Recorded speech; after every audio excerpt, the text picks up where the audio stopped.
Hey guys, welcome back to Music Talk with John. I know my videos have kind of been spread out lately, here and there. It's just finding time to film these things sometimes is a hard thing to do. I have ideas. Got one that I've really been working on, and just trying to do some research on that, put that together. But I figured let's go for a car ride today. And I know some people say, you know, how can you film this while driving in your car? Well, I mean, it's sitting here, the camera's just sitting there, and it's just like having somebody next to me, so I'm carrying a conversation. So I don't think it's that big of a deal. But anyway, I want to make this video because I heard yesterday about the passing of John Mayall, and I wanted to say something about that and then tell you guys about a couple albums I've listened to recently. And you know, John Mayall, it isn't like a major part of my music life, my experience of music, but he does hold a very, very special place because his album with Clapton, with the Blues Breakers, the Beano album, it's like, that's when I started collecting vinyl again. I had to have that one. I've had the CD that I have since the 80s. I really got into him right in that era where I was discovering Clapton, really, and going back and realizing, oh, Clapton was in these bands, Cream and Derek and the Dominoes and Yardbirds and Blues Breakers. So, and the first time I played the Blues Breakers albums, I thought it was just really unique. I thought it just really stood out. It had a great sound to it. Just spoke to me, as well as like Blind Faith and all that. And it never gets old. I can put that album on, and for an album to stick with you like that through the years is a big thing, right? That becomes one of those albums that you just carry with you till you're done, you know, till your last day. So he does hold a very special place there. And I've seen his other albums. I've just never really checked them out. I really had no other interest past that. Maybe now I'll go back and check some of his stuff out, but you know, I just wanted to say something about him because obviously I know there are a lot of fans, and he was a he was a part of the 60s there. He had a lot of influence, so I can't speak too much about it because I don't know, and I'm not going to make stuff up, but I just wanted to share like what he did with that album meant to me, because it's just one of those albums that it's kind of like the soundtrack to life. There's several points in my life that I can kind of look back to and have had that couple songs off that playing. So so I just wanted to do a little shout out for him, a little rest in peace for him. And the other thing was, I listened to 2 albums recently. Could do a video on it, but I might as well do it now. The first one I listened to was, it's Sturgill Simpson, and it's, what's his album? What is the new album? I'm drawing a blank. Oh yeah, it's a French title, Passage de Desire. I'm not going to try to pronounce it, but it means Passage of Desire in French. And I guess he went to France and wanted to get away from his music. He was really trying to write something different than he had written before. Wanted to kick out old ideas and bring in new ideas, I guess. I don't know if he did that or not. I know one other album of his, and I really like it. It's the one that has the Nirvana song. I think In Bloom is on there. The Sea has a whole, it seems to be a themed album. I think it was the album just before this. But I do want to go back because I do enjoy his music. In the album, let's see. And before I forget, so this album came out about 2 weeks ago, I think. And it's under the name Johnny Blue Skies, so it's not under Sturgill Simpson, and it says Johnny Blue Skies, first album, whatever.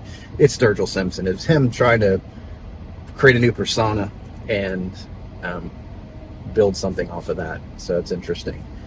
And so I gave the album a listen. There's only 8 tracks on there. There's some songs that are a little bit longer. It's not a real long album, but I think it's just right. It's like it hits a sweet spot. So I looked at it, gave it a listen on my stereo. The album's good. I think there's a couple pops like in the quiet spots, but other than that, it wasn't bad.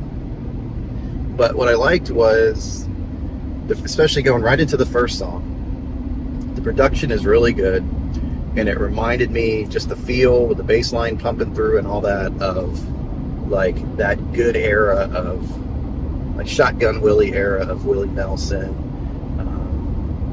Right there when he was doing some stuff with Waylon Jennings. Right there, like that country sound, that the recording method, and in the way Sturgill sings with that twang, it's like good country. Like none of this stuff today. I just can't get into modern pop country, I call it. It's not. It's definitely more grassroots, whatever you want to call it. It's definitely more right there, true country. They call it Americana now.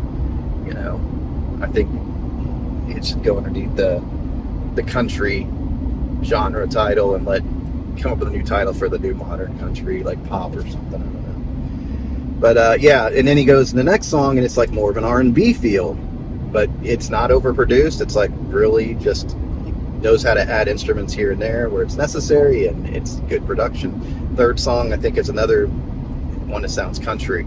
So you kind of go through this whole transition through the album, kind of between country and R&B feel, and his voice is consistent through. It's not the most upbeat of albums. It's atmospheric. I don't want to say atmospheric. It's not like Pink Floydish or anything. It's borderline moody, but it's good. It's a good album. You got to give it a listen. And there's a couple songs on there. I'm gonna park here in a minute, and I'll look at my notes because I don't want to be looking at my phone while I'm driving. But overall, yeah, the album's definitely enjoyable. I don't know if I passed my turn or not. Oh no, here it is. Here it is. I'm going to a bookstore. They sell all kinds of cool stuff over here too, CDs and all that. So I have a bunch of books in the back that I'm gonna donate, and probably be bringing a couple along when I get done here. Oh, and this isn't it. I turned in the wrong spot. But let's turn in the right spot where it actually says books. Okay. Books, DVDs, all that stuff. Yeah, it's a pretty cool little spot. It's hot. They're gonna change the place location because in here it's just a warehouse, and it's hot, man. It's crazy hot. And they're gonna move to a place where it's air conditioned, so that'll be a nice change. So my notes here: Swamp of Sadness, Scooter Blues, Who I Am, have a country feel. Those are the ones I was talking about, like Willie and Waylon there. And he has a hint of George Jones in his voice, I think, at times. That low, but that low, not real low, like Cash, George Jones voice. If the Sun Never Rises Again has a 60s, 70s R&B feel, soul feel, and that's the second song I was talking about. Let's see, very similar music style of Chris Stapleton, but I would like to hear Stapleton's music a little more produced like this. Like, I feel Stapleton's music getting a little overproduced. I still like it, but I feel like it's a little overproduced when compared to like this kind of album where you can hear just everything going on. Jupiter's Ferry is a remorseful song of regret. It gave me goosebumps when you listen. If you're a lyric listener like I am, I was following the storyline, and there's just a turning point in that song. I'm like, oof. It's like, man. So you have to check that song out. Some of my favorite lines. Let's see, A Kind of Dream. I wrote that down. Right Kind of Dream. Thank you, spell check, for ruining this for me. How I wish that happiness left scars too. It's an interesting line, I thought. Every song has a melody, a hook, and instrumentation. Very good. All of that stuff. And the other one I listened to, so I gave this one actually got a pretty high rating. I gave it an A rating, so definitely check that one out, Sturgill Simpson. And then the other one I checked out was the new Dirty Knobs. And I'm just going to go over this one real quick. It's Mike Campbell, great guitar work, Petty-esque voice, right? And just reminds me of Petty, and I think that's why I'm holding close to Mike Campbell. I know some people said it was a really good album, the best of the Dirty Knobs so far. I'm going to go back and listen to the other two. I have all three albums. But it just, it was good, but, it doesn't have the lyrics that Petty can deliver. There's one song on there think it was My Old Friends, and he's talking about beer bottles and stuff, and I'm like, this is just a shout out to like modern country where you have to have the dog and the truck and the, you know, yeehaw. I don't know.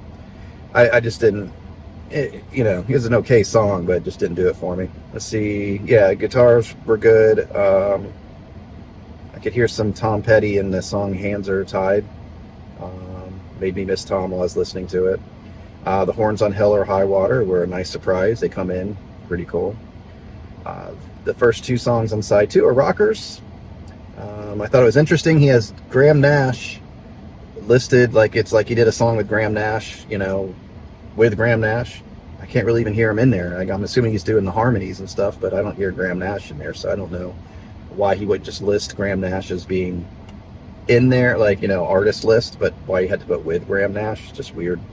And then Chris Stapleton, you could hear him on, he shows up on Don't Wait Up with Benmont Tench from the Heartbreakers, and you can hear Chris in there, but it's nothing like, you know, it's a decent song, but it's not like, you know, like a duet or, you know, we can hear both vocals or anything, but yeah, it's good. And the last song is interesting, and I'll let you see what the surprise is on that. It's called Amanda Lynn, and you'll get what it's all about. Amanda Lynn is the name of the song, so check that out. So, but, you know, I'm going to listen to it a couple more times. I hope this one grows on me, but I gave that one a C. It was kind of like a low C for me. Like, you know, it's good, and I'm not going to get rid of it because I like Mike Campbell. I still want to see him in concert, definitely. No doubt about that. I missed him about a year ago. He was local in a small venue, and I really regret not seeing that. So anyway, that's what's been up. I don't want to make this video too long, so I appreciate you guys hanging out, and I hope everybody's doing well out there. And you take care, all right? Bye.